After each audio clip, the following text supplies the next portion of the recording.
A Texas surgeon's been indicted for exposing castration on minors. It's June 18th, 2024, and these are your headlines. The Biden administration has unsealed the indictments against surgeon Ethan Heim, who exposed the continuation of chemical castration procedures on minors after Texas Children's Hospital, where he worked, publicly stated it had stopped performing those procedures. He faces a 4-count indictment alleging that he obtained personal information of patient names, treatment codes, and the attending physician using the institution's electronic system without authorization.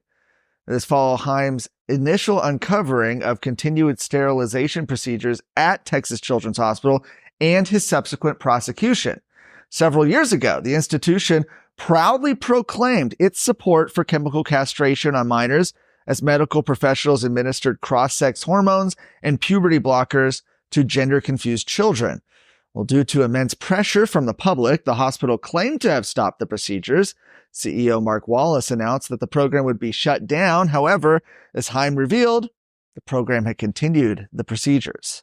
Federal attorneys say Heim allegedly requested to reactivate his hospital login credentials to view patient medical information, even though they were not under his care. A press release from their office says that he's accused of accessing client information under false pretenses and then leaking it to media contacts. He faces up to 10 years in federal prison and a fine of up to $250,000 if convicted. Another story concerning the weaponization of state and federal bureaucracies against medical professionals and whistleblowers from Texas. After recently disclosing that her ongoing struggle with the Texas Medical Board has exhausted her insurance policy's litigation budget, Dr. Mary Talley Bowden recently announced she was moving forward without legal representation. She's been locked in an administrative struggle with the state over her successful treatment of patients with ivermectin after supplies of monoclonal antibodies were cut off during the COVID-19 pandemic several years ago now. Over the weekend, Bowden posted to X that her attorneys, Steve Mitby and Michael Barnhart, are back on the case and have offered to represent her pro bono going forward.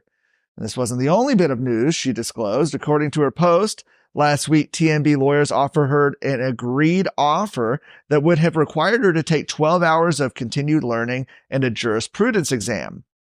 The settlement offer, however, would mar her record. An alternative path that does exist that would keep Bowden's record intact, a remedial plan that has reportedly been offered to other doctors even after allegations of assault. These are the latest in a string of offers and come after the TMB aborted a hearing set for late April at the last minute. America is at a crossroads. Now, more than ever, Texas must step up and lead the country. We don't have time to mess around. The only way to save America is with a strong Texas. You and I know this, but so do the enemies of life and liberty. Therefore, you and I have no choice but to stand up and fight. I'm Sarah Gonzalez, and to the enemies of liberty, I say, come and take it.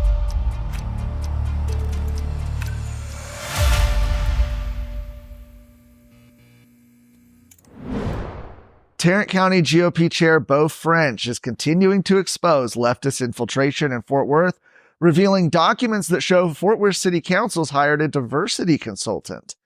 Now, French uncovered documents showing the Fort Worth City Council expanded funding for its diversity and inclusion department by $150,000 to fund a business equity study. According to the documents, the study will be performed by Colette Holt, the owner of Colette Holt and Associates. Her company is a consultant for, quote, issues relating to inclusion, diversity, and affirmative action. She's also known and dubbed a nationally recognized expert in designing, implementing, and defending affirmative action programs. Her client list includes the cities of Arlington, Fort Worth, Harris County, Austin ISD, U.S. Department of Justice, wow, and the U.S. Department of Transportation. She also did consulting work for the Seattle Children's Hospital, which is notorious for its children's gender clinic. That clinic allegedly assists minors with gender-mutilated procedures. That hospital also sued Attorney General Ken Paxton for requesting records relating to minors transported out of state for gender mutilation surgeries. Beau French told Texas Scorecard that it's clear that the Fort Worth City Council has rejected the values of the community. A Fort Worth City spokesperson said the study aims to optimize taxpayer funds by supporting local small businesses through participation and capacity building in city contracts. For more of today's stories, go to texasscorecard.com.